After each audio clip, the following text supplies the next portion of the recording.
Boa noite a todos. Boa noite. A paz do Senhor Jesus. Amém. Amém. Aleluia. É bom estar na casa do nosso Pai. É bom estar em comunhão com os nossos irmãos. Podemos louvar, podemos falar com os irmãos, orar a Deus. Você já se deu conta que há muitos lugares neste momento que estão querendo isso e não conseguem? Estão proibidos, não podem se reunir, são perseguidos. E mesmo assim eles dão um jeito, eles se encontram em subterrâneos, igrejas subterrâneas. Nós temos essa liberdade, às vezes não valorizamos. Por isso, esteja aqui hoje com o coração aberto. Hoje eu tenho certeza que não é um dia diferente dos demais. Quando nós amamos ao nosso Deus e servimos a Ele, Ele fala conosco em todo o tempo. Mas hoje é um dia destinado a um encontro, né? Os domingos, pelo menos, além dos links que nós temos os domingos. E eu quero que você esteja assim hoje na presença do Senhor. Abra o seu coração. Vamos falar com Deus, vamos pedir a Ele direção, vamos pedir a Ele, fala com Ele aí do seu lugar. Senhor, eu queria que a palavra penetrasse no meu coração, que eu não fosse impermeável, batesse em mim, escorresse, mas que a palavra penetrasse no meu coração, quebranta meu coração. Vá falando assim com Ele, você vai ver se Ele não vai atender. Ele vai atender, em nome de Jesus. Pai querido, nós estamos aqui na Tua presença, embora indignos, mas o Senhor nos recebe, Senhor, o Senhor tem compaixão de nós, o Senhor fala conosco, Senhor. Como é bom ouvir a Tua voz, como é bom poder louvar o Teu nome, como é bom estarmos aqui reunidos.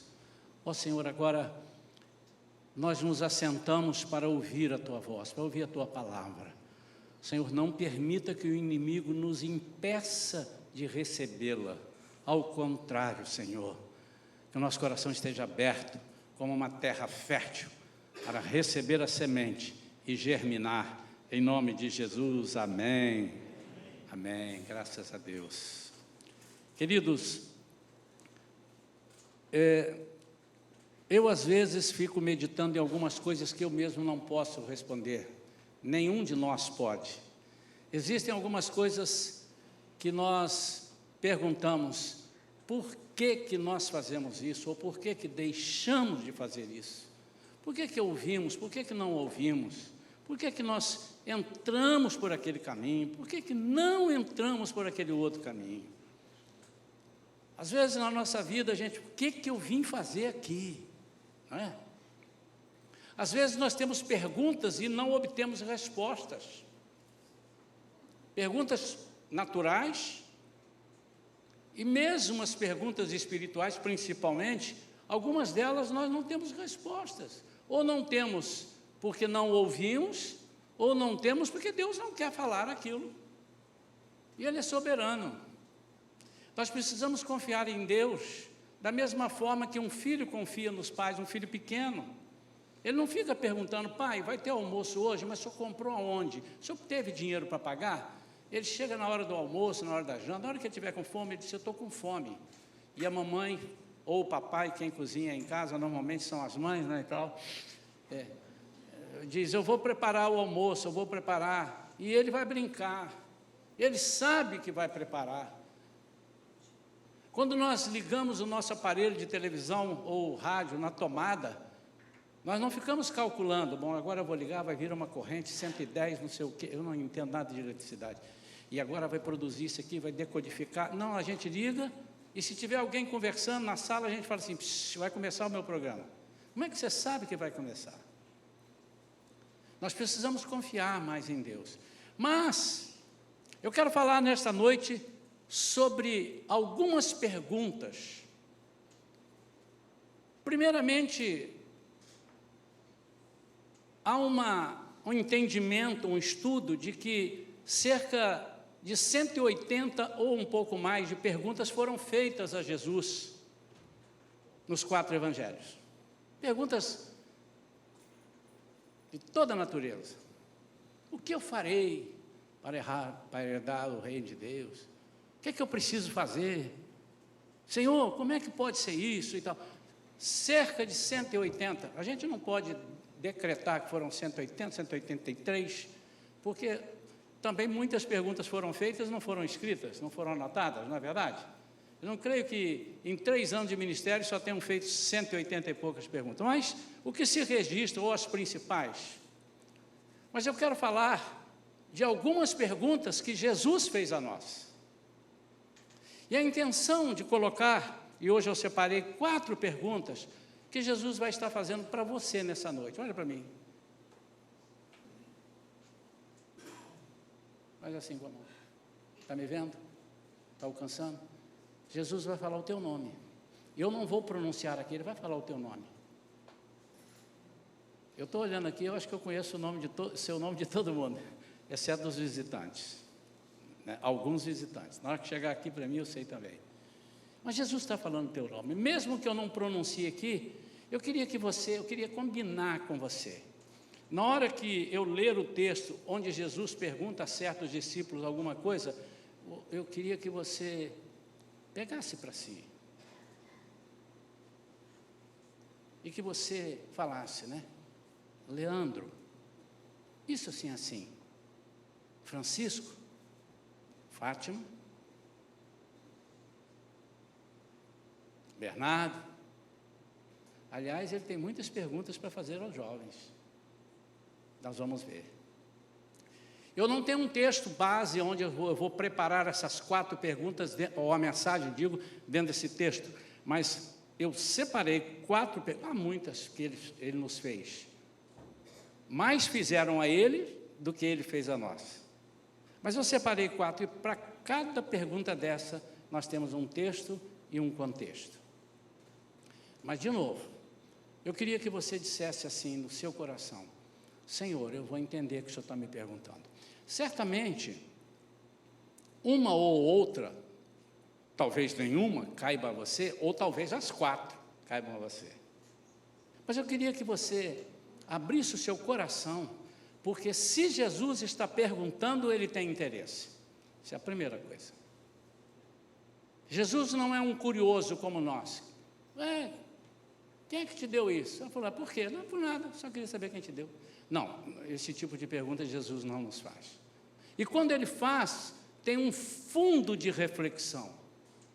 Na pergunta que ele faz, ele já sabe a resposta, mas é para você refletir.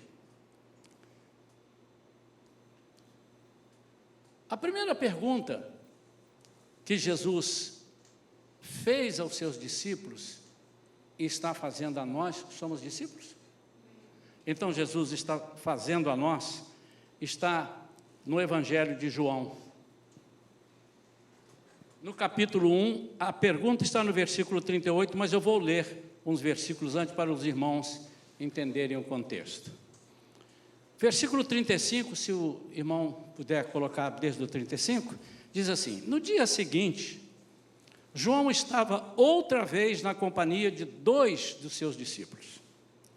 E vendo Jesus passar, disse: eis o Cordeiro de Deus. Os 2 discípulos, ouvindo-o dizer isso, seguiram Jesus. Jesus, voltando-se e vendo que o seguiam, disse-lhes, essa é a primeira pergunta: o que vocês estão procurando? É a primeira pergunta, e eu quero que você agora coloque o seu nome aí.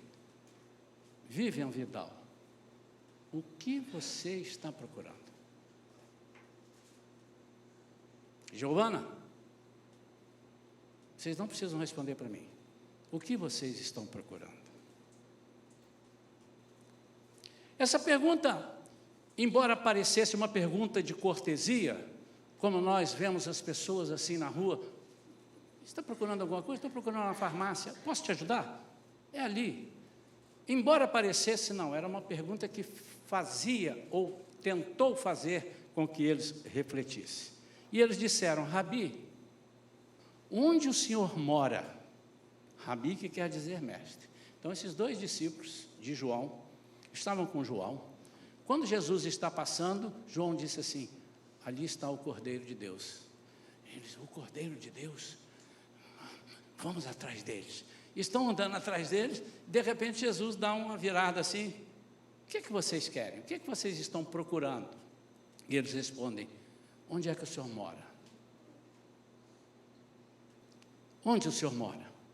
E Jesus respondeu: venham ver. Venham ver. Interessante, irmãos, que essa proposta, esse convite de Jesus, não foi uma imposição, mas foi um convite. E ele, acho que imaginou: eu quero ver se eles estão procurando ou se eles estão procurando. Se eles estão procurando por procurar, ou se eles estão procurando querendo encontrar.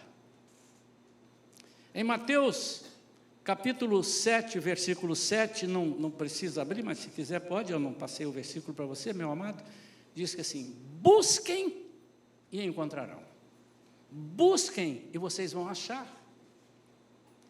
Interessante que o versículo não diz assim: busquem alguma coisa e vocês encontrarão alguma coisa. Eu me arrisco a dizer que tudo o que buscamos, nós encontramos.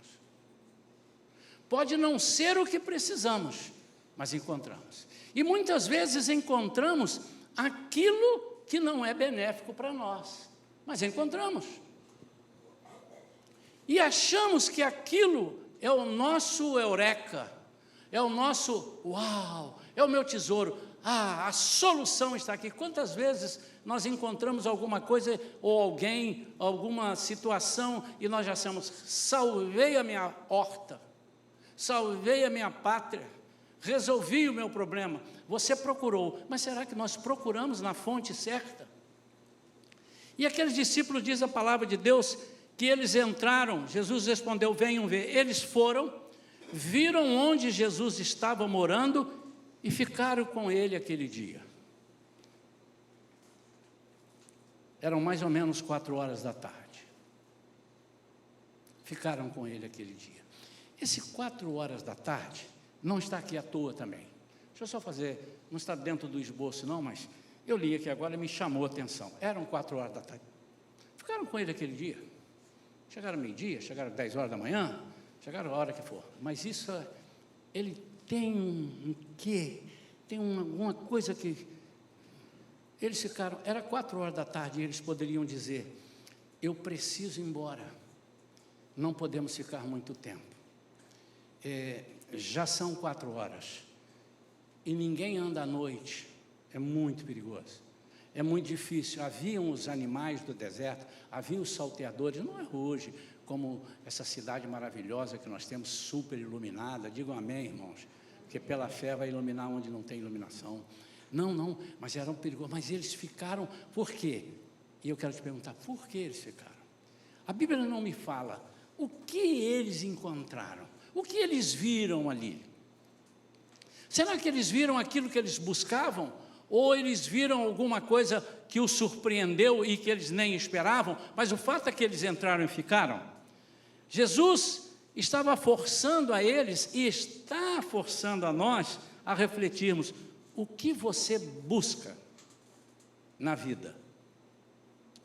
Pode ser que você esteja buscando status, pode ser que você esteja buscando só milagres. Conheço pessoas, se eu colocar uma faixa ali fora, eu sei porque os irmãos sabem que eu já rodei aí visitando muitas igrejas, e onde eles colocam uma faixa: venham, noite de milagres, aleijados serão curados, cegos ouvirão, cegos e surdos verão e ouvirão, mudos falarão, ou seja, grande, o profeta de Deus. Irmão, não tem lugar para sentar.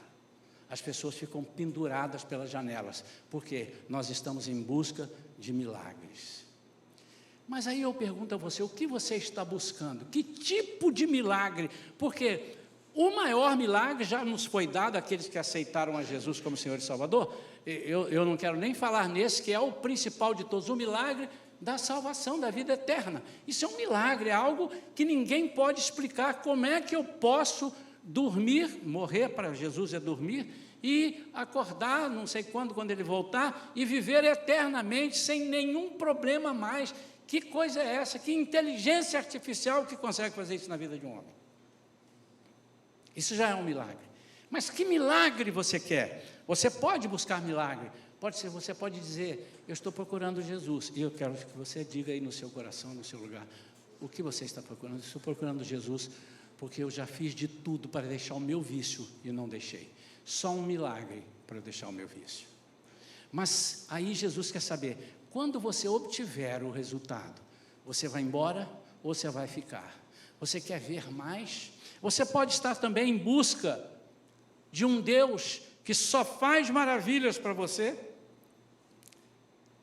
mas o que Deus espera é que nós, em primeiro lugar, o busquemos e o adoremos, e todas aquelas coisas que nos preocupam, vestir, comer, onde viver, nos sejam acrescentadas, ou seja, são coisas que nos tiram a preocupação. Nós estamos vivendo tempos de desafios, eu falei para os jovens, né? Desafios, tem jovens aqui sentados, eu tenho certeza que eles ainda não sabem qual curso você fará na faculdade. Você já decidiu? A princípio, eu quero fazer medicina, mas especializar em quê? Isso eu vou ver depois, eu ainda não sei. Isso está errado? Claro que não, porque no andar da carruagem, no caminhar com Jesus, Ele coloca, se nós ouvirmos o Espírito Santo, Ele vai colocar no nosso coração aquilo que Ele deseja que nós sirvamos a Ele, através daquilo que está ali. Você não pode perder isso. Às vezes nós estamos buscando Jesus para algo que nos ajude, que nos complete, que resolva o nosso problema, que satisfaça a nossa vontade, mas Jesus está querendo dizer, aquilo que você fizer para me satisfazer, certamente satisfará a você. Eu quero que você fique com essa pergunta, que ao final do culto, eu quero orar por você, e nós temos certeza, eu quero ministrar sobre a sua vida, a vida daqueles que quiserem, e pode ser que você esteja passando por uma dessas, por duas, por três, ou pelas 4. Eles resolveram ficar ali com Jesus, e a primeira meditação que eu te peço para fazer, o que eles viram ali? O que será que eles conversaram, doutor Perillo? O que será que eles perguntaram? Será que eles, quem sabe, foram atrás de Jesus para ver alguma coisa e disseram, atirei no que vi, acertei no que não vi? Pode acontecer isso conosco, muitas vezes a gente é levado ao encontro de Jesus, nós vamos abordar isso daqui a pouco, no segundo ponto, nós fomos levados, abordados a nos mostrar quem é Jesus, e a gente vai, e a gente satisfaz-se com aquilo do que viu, mas é muito mais do que aquilo que a gente viu. O que nos faz estar na presença de Deus? Primeira pergunta, o que você está procurando? Quem sabe você esteja procurando alguma coisa que é efêmera, é passageira, e Jesus diz, eu quero te dar algo eterno, algo duradouro. No plano material, irmãos, eu aprendi que se Jesus é dono da minha vida, eu não vou esperar apenas que Ele me leve para o céu, e lá no céu eu vivo uma vida com Ele. Seria um evangelho muito sem graça. Mas eu creio que Jesus nos treina aqui para viver bem, com alegria, por isso que Ele diz, eu vim para que vocês tenham vida em abundância, e Jesus quer que nós tenhamos uma vida alegre. Eu creio que Jesus está perguntando, Jesus, eu quero um emprego, e Ele está te perguntando, que emprego você quer? O que você está procurando? Que tipo de emprego? Um emprego onde eu ganhe muito dinheiro. Será que você está procurando o emprego certo? Eu posso te dar um emprego que te dê o dinheiro suficiente e te dê muito mais alegrias do que você possa imaginar que esse emprego com muito dinheiro vai te dar. Quantos creem assim? Senhor, eu estou precisando de casar, eu quero casar, eu quero ter filhos, eu quero casar, mas será que você entende que Jesus pode estar te perguntando, o que você está procurando no casamento? Eu tive uma pessoa na minha família que quis casar muito cedo. E ela me disse que isso não quer dizer que quem quer casar cedo é por isso. Mas ela dizia, eu estou doido para casar, porque eu não aguento mais ficar nesse inferno que é a minha casa. Onde meu pai briga com a minha mãe briga com meu pai, eu não tenho alegria. E o primeiro que apareceu, que aparentava dar uma vida, ela disse, é isso que eu pedi a Deus, é esse. Eu acredito que Jesus deve ter perguntado, porque ela era crente, e Jesus é até hoje. O que você está procurando no casamento? Mais na frente nós vimos, ela era muito alegre, porque o namorado e noivo, depois noivo, levava todos os dias quase para um restaurante. Levava, e ela ficava muito feliz. Festas, ele era bem relacionado, e ela disse, o casamento é isso. Casamento para mim é isso. Irmãos, assim que casaram, não porque ele não quisesse, mas porque talvez não puderam, aí vem os compromissos, onde era um, agora são 2, e daqui a pouco vem o filho, agora são 3, vem o segundo filho, agora são 4. O que você procura no casamento? Aquilo que ela procurava, ela tinha encontrado enquanto noiva, mas depois que ela casou, ela perdeu. E Jesus está perguntando, nessa vida, o que você busca? O que você está procurando?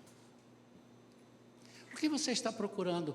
Os irmãos que chegam aqui na Shalom, recentemente recebemos alguns, eu estou vendo visitantes aqui hoje, todos vocês podem vir para Shalom, devem vir, podem vir. Pastor, essa igreja é boa? Ela vai ser até o dia que você chegar. Porque quando nós chegamos num lugar, nós estragamos, a começar de mim. Somos humanos. Mas o que você está procurando numa igreja? Eu tenho orientado aqui as pessoas que vêm, pastor, eu estou procurando uma igreja e eu estou vendo se eu me adapto. Mas como é que adapta? Aqui nós falamos o português. Você conhece o português? Conheço. Então, isso aí você já vai se adaptar. Nós temos cadeiras. Aqui nós costumamos sentar em cadeiras. Sim, é em cadeira. Opa, está batendo. Mas o que você está procurando? Eu quero uma igreja que pregue aquilo que eu quero ouvir. Você entrou na igreja errada. Algumas vezes nós vamos acertar, mas outras vezes nós vamos te deixar irritado e você vai sair no meio do culto, ou você não vai voltar nunca mais, e você vai começar a ver defeito nos irmãos. Por quê? Você está procurando numa fonte errada, ou você está procurando uma igreja errada. Não é isso, mas eu digo, quando eu aprendi isso de um pastor, quando você chegar numa igreja, está procurando uma igreja, e você começa a ver defeitos, não doutrinas, ensinando a Bíblia errada, mas defeitos, Deus te chamou para estar ali. Você é um pedreiro, você é um carpinteiro, que vai ajudar a consertar aqueles defeitos. A sua matéria-prima, porque você vai ser usado. E a pergunta então é, o que você está procurando na igreja? A segunda pergunta está em Mateus, capítulo 16. A pergunta está no versículo 15, mas eu quero ler a partir do 13. Indo Jesus para a região de Cesareia de Filipe, perguntou aos seus discípulos, quem os outros dizem que é o Filho do Homem? E eles responderam, uns dizem que é João Batista, outros dizem que é Elias, ressuscitou e tal, e está aí. E outros dizem que é Jeremias ou um dos profetas. A segunda pergunta que Jesus fez, para vocês, quem eu sou? Os outros estão dizendo isso. E agora eu quero que você use o seu nome. Você use o seu nome. Enio, para você, ele pergunta, quem eu sou? Porque muitas vezes nós estamos procurando um Jesus que é alguma coisa para o irmão ou para a irmã. Mas eu preciso encontrar um Jesus que eu reconheça na minha vida como algo que faz sentido na minha vida. Tem um texto, irmãos, que eu gosto muito. Nós devemos não desprezar os testemunhos, os conselhos de alguém que diz, vamos lá na minha igreja, ou então deixa eu te apresentar Jesus. Como? Deixa eu orar por você, aceita Jesus. É assim que a pessoa vai conhecer Jesus. Claro que ele também pode conhecer, estando num lugar deserto, com ninguém por perto, ele está numa agonia, e ele não tem a quem clamar, ele não vai ficar para lá, ou vaca, ou boi, ou passarinho. Mesmo aqueles que não têm nenhuma intimidade com Deus, Senhor Deus, fala comigo, resolve o meu problema, mesmo ele não tendo nenhuma intimidade com Deus. E Deus fala, são exceções, mas Deus fala. O normal, por isso que Jesus, ide por todo mundo, pregai o Evangelho a toda criatura. O que é o Evangelho? Boas novas, leve para eles. Olha, existem coisas que vocês não conhecem, e eu queria apresentar a vocês. Você está procurando alguma coisa? Eu preciso apresentar a vocês. Nós fazemos isso na vida. Eu estava conversando com um amigo, ele disse assim, eu percebo que você gosta muito desse tipo de camisa. Ele me perguntou, não é essa camisa aqui não, um tipo de camisa. E eu digo, eu gosto muito, uma camisa assim, de algodão. Então, eu não vou falar aqui, né, porque senão eles vão, se me derem roi, eu falo, né? Mas essa aqui agora é a camisa. Aí depois eu comecei a olhar, todo lugar está falando da camisa. Esse algodão é um algodão especial. Então, eu entrei na loja e disse assim, você tem essa camisa assim, como essa assim? Temos essa daqui. E eu fui lá para conhecer. E peguei na mão. E olhei e falei, uau, é boa. Mas eu não me interessei. Por alguma coisa eu não interessei. Particularmente, eu vou dizer para você, naquele caso foi o preço. Ela valia o preço de 3. Boas. Falei, eu vou comprar uma, que é 1/3 dessa, eu vou usar 4 meses, vai acabar, eu compro a segunda, compro a terceira. Depois de 1 ano, eu ainda estou pagando menos do que aquela ali. E eu dei a meia volta. Não é que eu sou pão duro, não, irmãos, eu fiz as contas. Mas realmente é uma camisa. Se você tem muito dinheiro para gastar, depois eu te dou a dica, você vai lá e compra.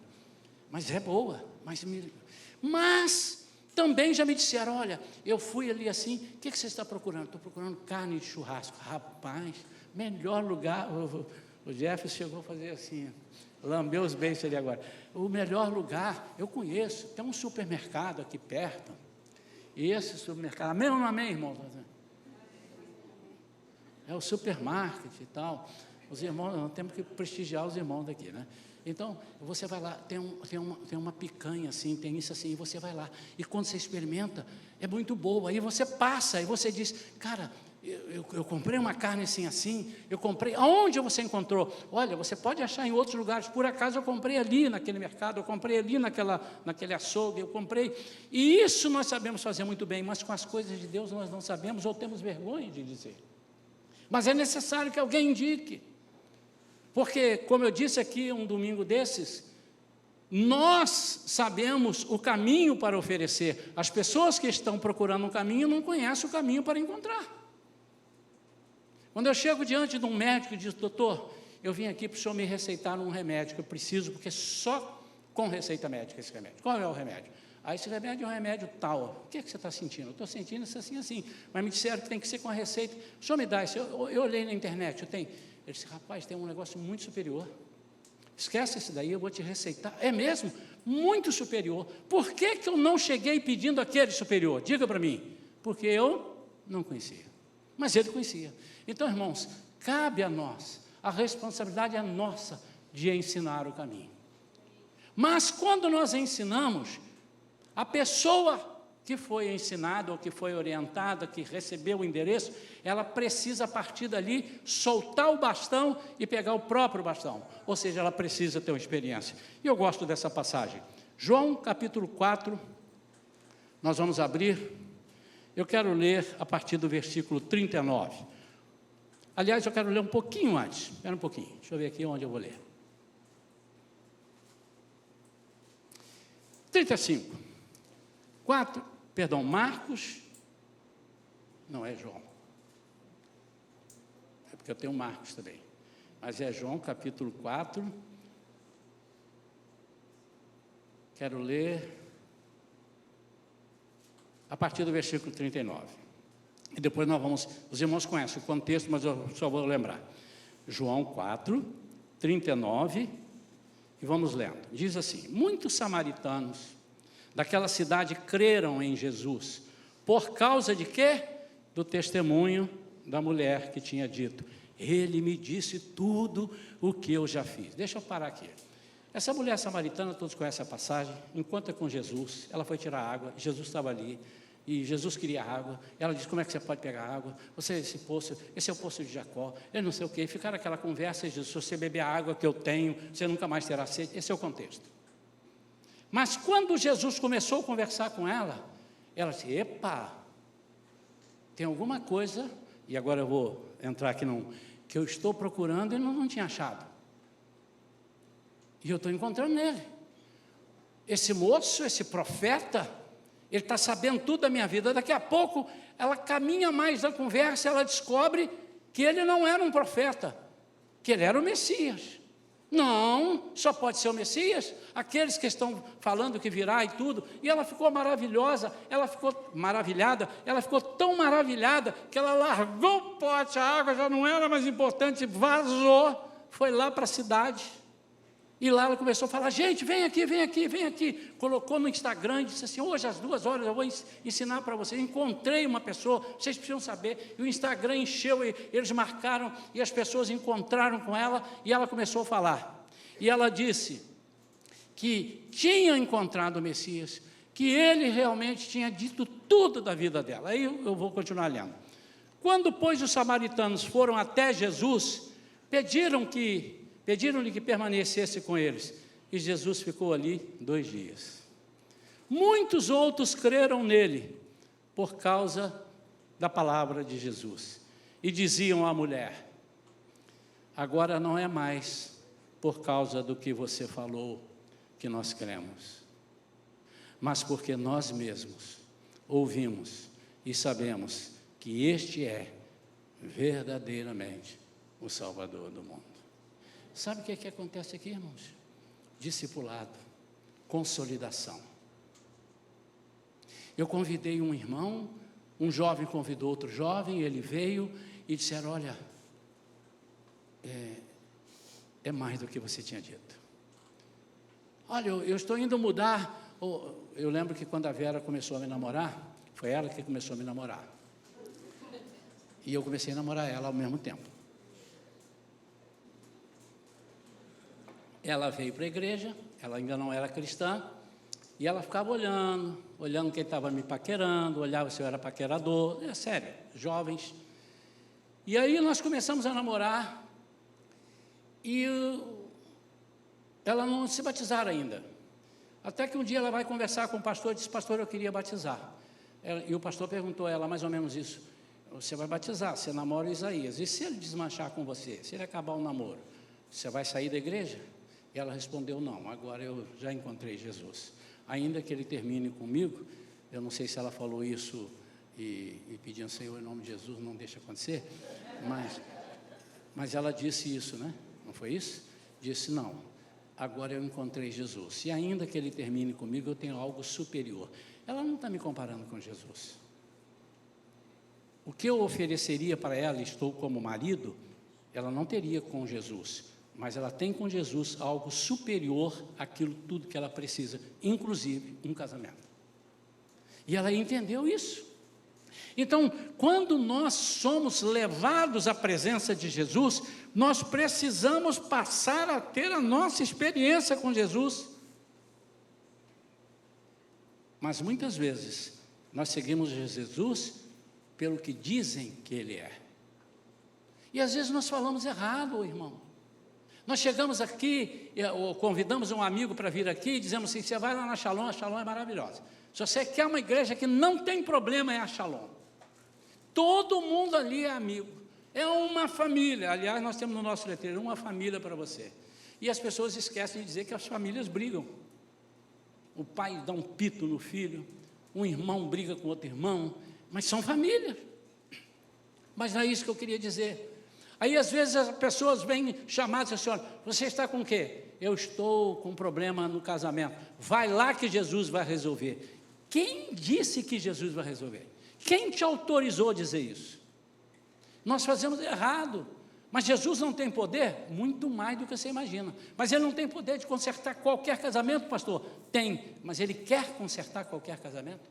Porque muitas vezes nós escolhemos errado, fazemos as nossas escolhas, fazemos tudo errado e dizemos: Jesus, apesar de tudo que eu fiz, o Senhor tem que consertar aquilo que eu fiz errado.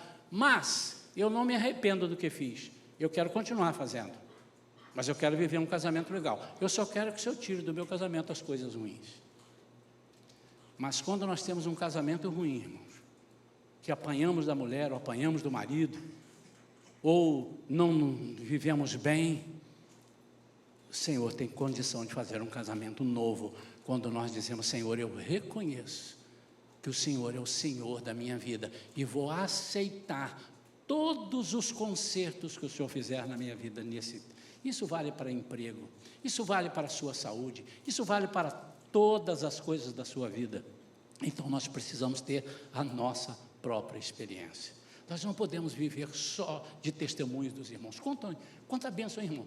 Olha assim, quantas bênçãos. Oh, uma bênção. Mas e a minha bênção?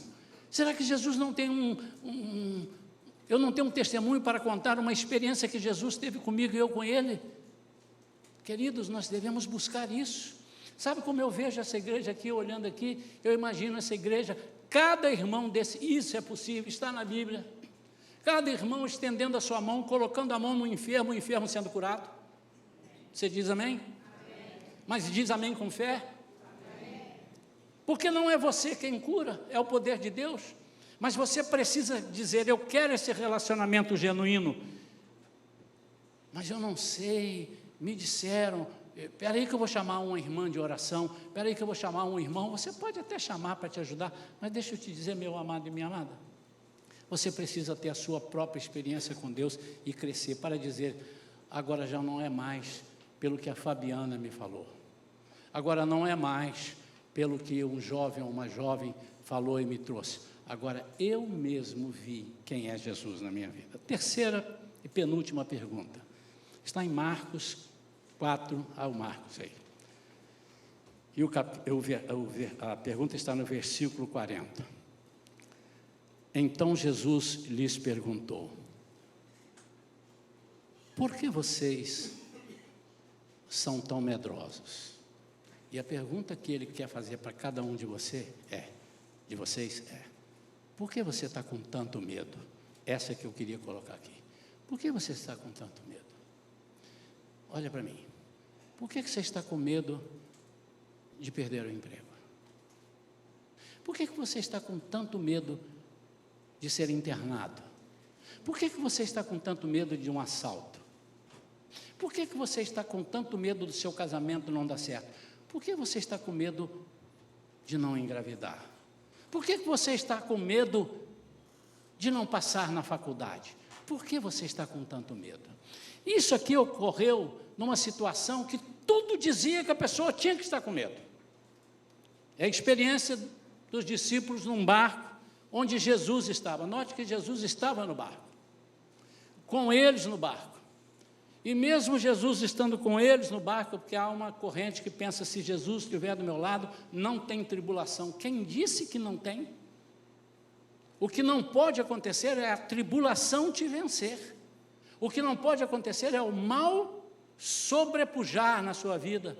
Mas pode acontecer, e muitas vezes isso acontece. Já pensou, irmãos? Se fosse assim, eu ia tomar posse. Eu sou pastor, eu não fico doente. E quase fui para o Beleléu, estava lá já no bico do urubu. Fiquei 30 dias, já estava indo no bico do urubu, embora. A igreja clamou, os irmãos clamando, eu lá orando, e o Senhor disse: não, você está aqui por um outro propósito. Ou então, ele disse: você ia, mas eu resolvi não te levar. Eu vou te dar mais um tempo. Mas eu passo por essas necessidades. Eu também tenho um automóvel que pode estragar, pode bater. Eu tenho uma geladeira que pode estragar. Nós vivemos nesse mundo. Então, o que Jesus estava dizendo, a pergunta, não invalidava o perigo. Eles estavam no perigo até porque eles conheciam mais daquele perigo, humanamente falando, do que Jesus. Eles eram pescadores. Eles conheciam de barco, eles sabiam: isso aqui vai afundar o barco já já, uma chuva tremenda e o barco virando, e eles ali. Então, aquele perigo, aquela pergunta, não invalidava o perigo, mas lembrava a eles que Jesus estava por perto. Queridos, a pior coisa do mundo é quando nós esquecemos. Eu vou falar uma palavra que não é a frase que eu quero, ela é muito vulgar. O problema maior é quando nós esquecemos que somos crentes. Quando eu falo crente, é que você está falando que você é batista, assembleano. Não, que nós temos uma vida com Deus.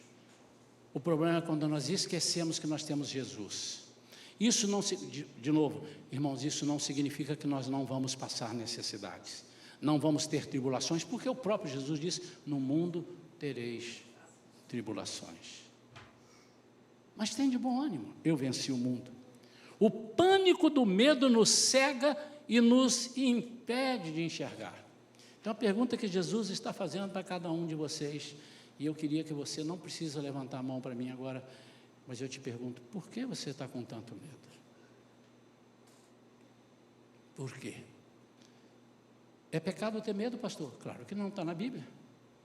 Em 2 Crônicas, capítulo 20, a Bíblia diz que Josafá teve medo, porque ele soube que vinha um povo maior do que o exército dele, vinham 2 povos contra ele, e ele teve medo, mas ele buscou a face do Senhor. O problema não é você ter ou não ter medo, o problema é você esquecer que você tem um Deus. E Jesus está perguntando: por que você está com medo? A quarta e última pergunta que Jesus faz está em Lucas, capítulo 18. Lucas, capítulo 18.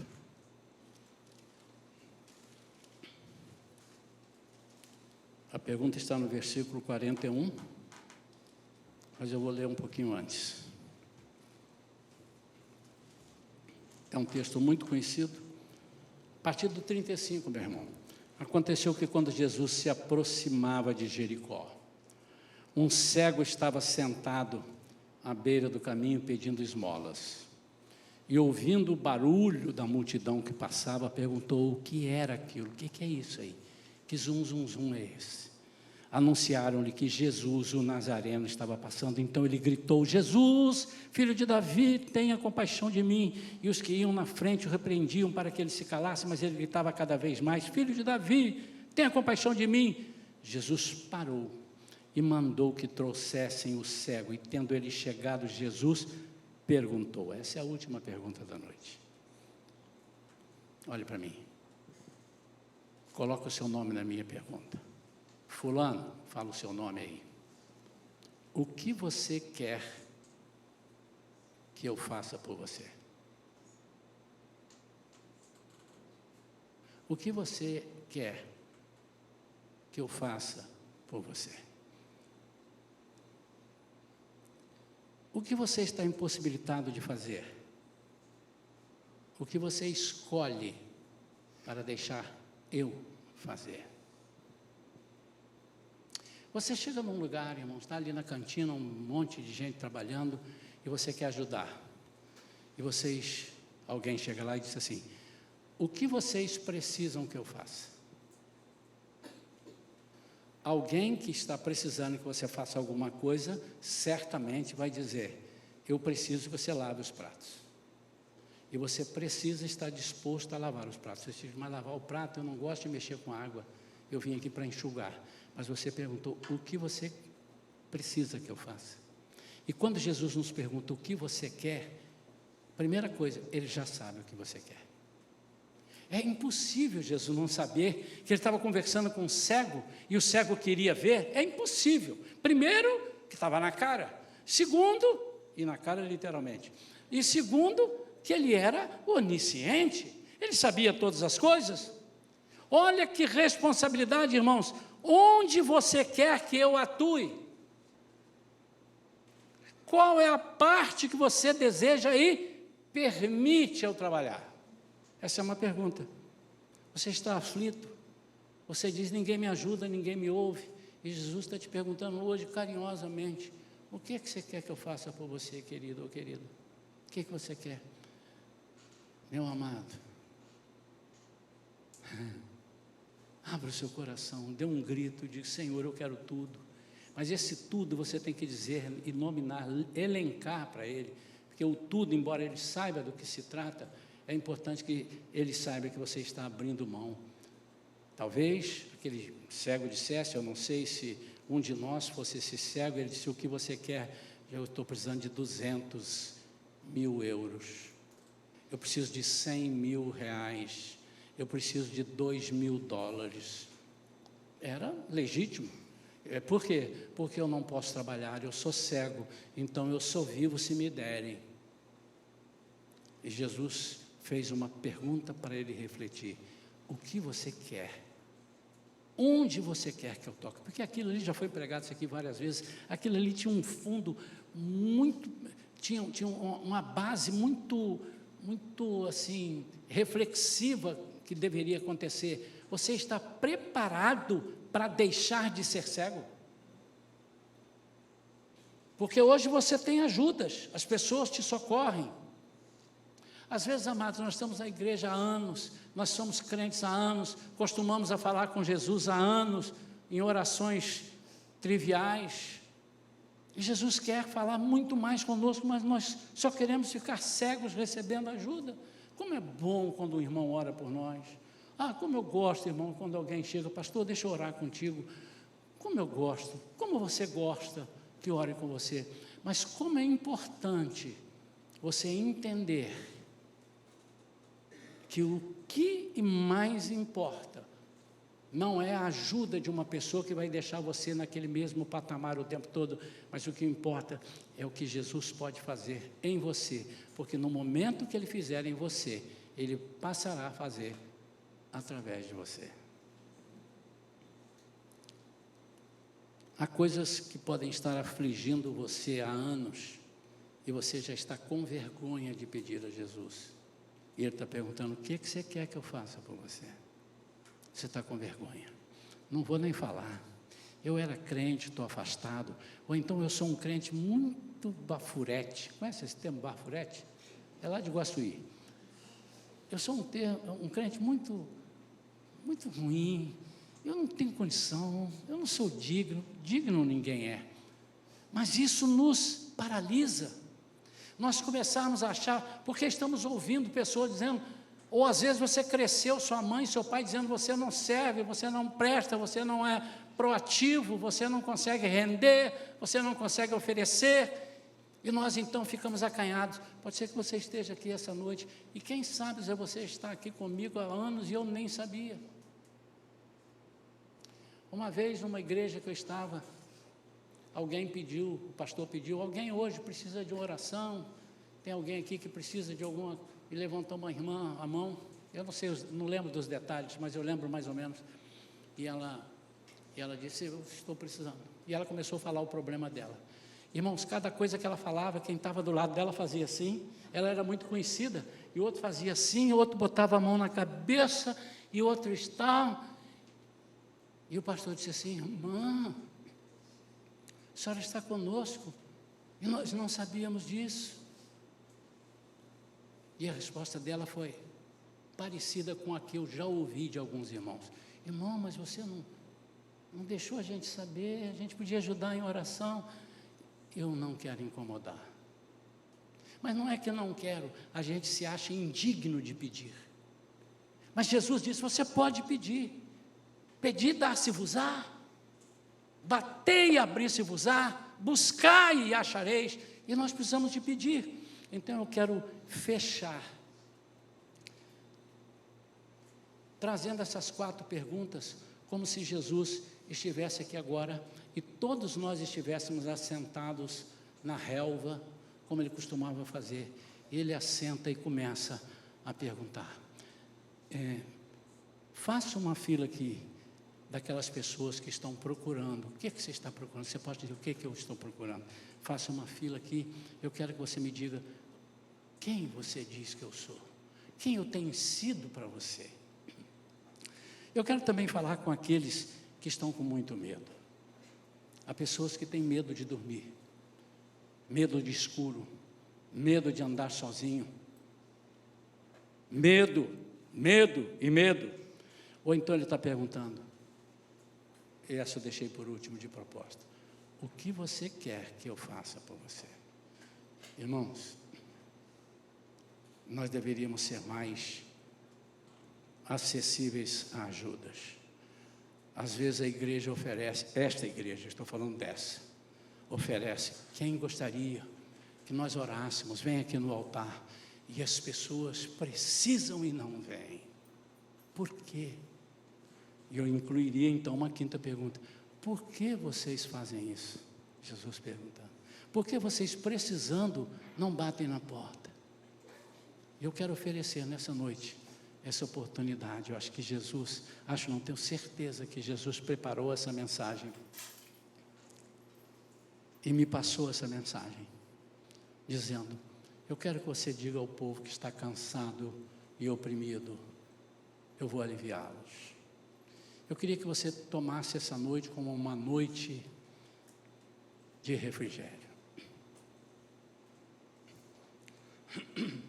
Uma noite onde eu não queria que você ficasse preocupado com quem está perto de você te olhando.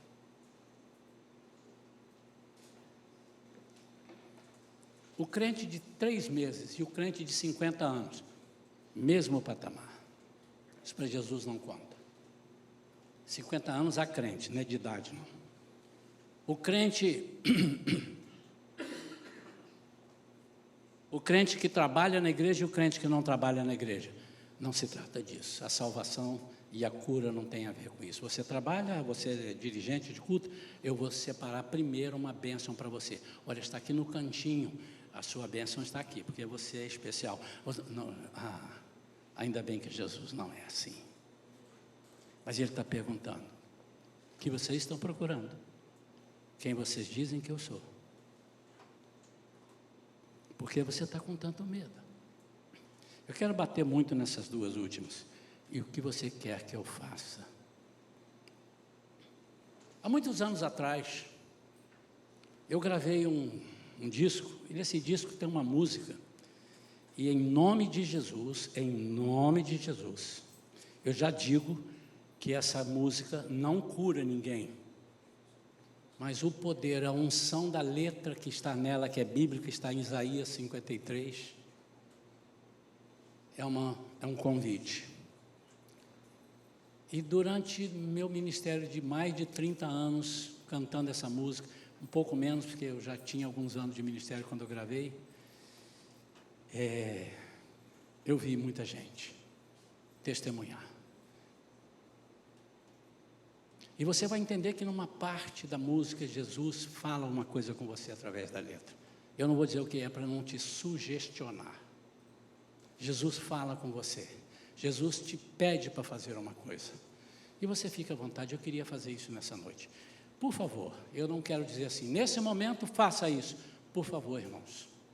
E de novo, não saiam ali fora: pastor, eu quero esse CD que eu vou comprar. Não tem esse CD. Eu quero que você preste atenção, que ele vai falar de Bíblia pura. E enquanto eu estiver cantando, eu quero que você faça aquilo que o Espírito Santo está te perguntando e aquilo que Jesus está falando com você. Ele quer consertar, Ele quer te curar. Curar de quê? Enfermidade física, se você estiver. Se você tiver enfermidade física. Enfermidade da alma, que coisa horrível. Alma cansada, alma angustiada. Enfermidade de relacionamento no lar. Enfermidade de relacionamento interpessoal. A pessoa não se dá com ninguém e ele tem nervoso, ele bate de frente com todo mundo. Isso precisa ser consertado, porque isso não cabe no corpo de Cristo. E se você não é um cristão e quer experimentar isso, também tem essa oportunidade hoje. Enquanto eu estiver cantando, eu queria que você não estivesse me apreciando, obviamente, mas que você prestasse atenção e aquilo que a letra for falando com você, você vai fazendo. Em nome de Jesus. E depois, ao final da música, aquilo que o Espírito Santo me falar, eu vou fazer. Pode ser que eu não faça mais nada, não sei. E pode ser que eu faça mais alguma coisa. Pode ser, Beto.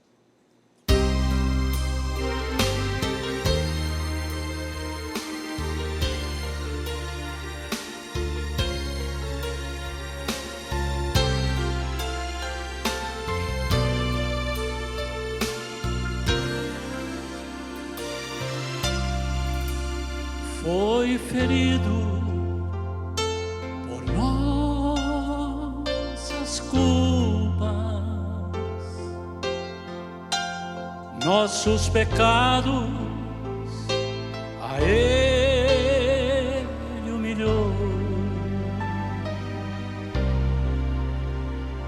para sempre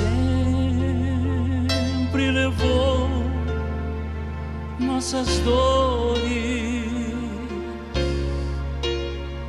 com suas chagas a todos sarou. Se medo e dor invadem teu ser, provando de fato sua fé em Deus, eleve seus olhos, que o céu se abrirá. Por você foi que Jesus morreu. Levanta agora e seja curado. Deixe a fé em sua alma crescer. Levante agora em nome de Cristo. Tudo novo fará em você. Estende sua mão pro Mestre tocar. Ele atende ao aflito. Você vai ver seu pranto. Jesus logo enxugará. Tudo novo fará em você, em nome de Jesus. Levante agora e seja curado. Deixe a fé em sua alma crescer. Levante agora em nome de Cristo. Tudo novo fará em você. Se você crer, toma posse. Levante agora e seja curado. Deixe a fé em sua alma crescer. Levante agora em nome de Cristo. Tudo novo fará em você. Tudo novo fará em você. Tudo novo fará em você.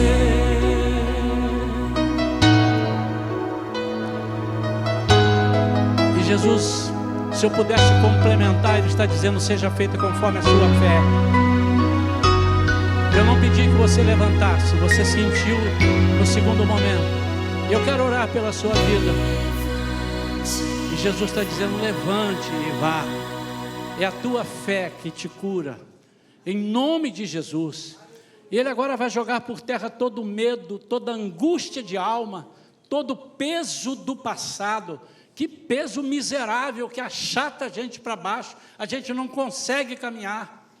Jesus vai levar, aliás, Ele já levou pela fé, é só você tomar posse. Em Isaías 53, foi dito hoje aqui, Ele levou sobre si as nossas enfermidades, carregou com as nossas dores, pelas suas pisaduras fomos sarados. Em nome de Jesus, irmãos, eu creio, eu vi nesses anos muita gente ser curada, não só durante o tempo que a gente está ministrando, mas outras, aqui nessa igreja já vimos, e eu quero profetizar, que enquanto nós tivermos um Deus, profetizar não, afirmar isso, enquanto nós temos um Deus que não falha, as suas promessas não falham, mas você pode não receber, porque você não está crendo, ou não respondendo. E Jesus está perguntando: o que você quer que eu te faça? Para encerrar, irmãos, eu vou orar por esses irmãos. Se você não levantou por alguma, não, eu não levantei, eu não mandei ninguém levantar, não sugeri que ninguém levantasse, mas você agora pode receber, mesmo não tendo levantado, você pode receber essa oração, e eu quero orar, e eu quero encerrar orando aqui na frente. Vamos todos juntos aqui no altar. Eu quero fazer uma oração só. Pastor, é diferente, se eu ficar, não muda. Se você quiser vir, vem. Se não quiser, vai receber da mesma forma. Mas eu creio que nós vamos profetizar. E eu preciso que vocês digam, diga assim: Senhor Jesus, eu creio, eu recebo, eu tomo posse. Se você está, se você é uma das pessoas que diz assim: pastor, eu sou muito medroso, eu sou muito medrosa, você vai dizer agora: Senhor, arranca com raiz e tudo o meu medo, seja o que for. Medo paralisa a gente, irmãos. O medo paralisa a gente, não deixa a gente caminhar. O medo não deixa você agir com intrepidez, é o medo. Em nome de Jesus, Espírito Santo de Deus, essas vidas que estão aqui não podem ser enganadas. Senhor, não sai de mim nenhuma bênção, eu não sou digno nem sequer de estar na Tua presença, nenhum de nós é, mas pela Tua misericórdia, pelo Teu amor para conosco, Senhor, essas vidas não podem voltar aos seus lugares, não devem voltar aos seus lugares decepcionados. Pai, então em nome de Jesus agora, eu te peço, derrama uma cura total em todas as áreas dessas vidas, seja qualquer área, aquelas que eu coloquei, aquelas que eu não lembrei de colocar, mas que o Senhor conhece, que eles estão dizendo agora: Senhor, isso assim, meu casamento, seja o meu emprego, seja a minha saúde, Senhor, mas em nome de Jesus, irmãos, não diga: eu quero que o Senhor me levante no meu emprego, para eu ser honrado diante das pessoas, não, para eu ser honrado diante de Ti. Eu quero que o Teu nome seja glorificado na minha vida, na minha casa, em todos os lugares que eu for. Senhor, afasta todo o mal, quebra as maldições do passado, hereditárias, tudo aquilo, Senhor, que a gente tem trazido, doenças familiares, aquilo que está vindo lá do meu tataravô, aquilo que não foi cortado, não foi quebrado, em nome de Jesus, pelo sangue de Jesus, caia por terra agora. Não venha sobre nenhum de nós, não tem poder, nenhum serviço, nenhuma obra feita, encomenda, nada, nenhuma arma forjada contra nós prosperará, em nome de Jesus, Senhor. Pai, agora eu quero pedir especialmente por aquelas famílias que estão vegetando, não são felizes, às vezes até não falta nada, tem dinheiro, mas não são felizes, tem alguma coisa, e às vezes eles nem sabem o que é, mas eles sabem, está em desordem, tem alguma coisa arranhando que eu não sei o que é, tem alguma coisa me deixando sem dormir, com tristeza na alma, que eu não sei o que é. Senhor, até isso o Senhor tem capacidade de arrancar, até sem informar o que é. Mas se o Senhor quiser também pode informar, para eles perceberem o quanto o Senhor é misericordioso e bondoso. Pai, em nome de Jesus, seja quem for que esteja aqui na frente, não leve em consideração nenhuma falha, porque o Senhor não é de troca. Se corrija a sua falha, eu te dou. A tua palavra diz que o Senhor morreu por nós, sendo nós ainda pecadores. Mas, Senhor, mostra para eles como o Senhor confia em nós, nos dando primeiro para receber o coração depois. Cura, Senhor. Liberta, Senhor. Em nome de Jesus. Amém. Amém. Amém, queridos. Amém. Deus abençoe você, meu querido e minha querida. Eu não queria que você deixasse nada te roubar isso. Vigie.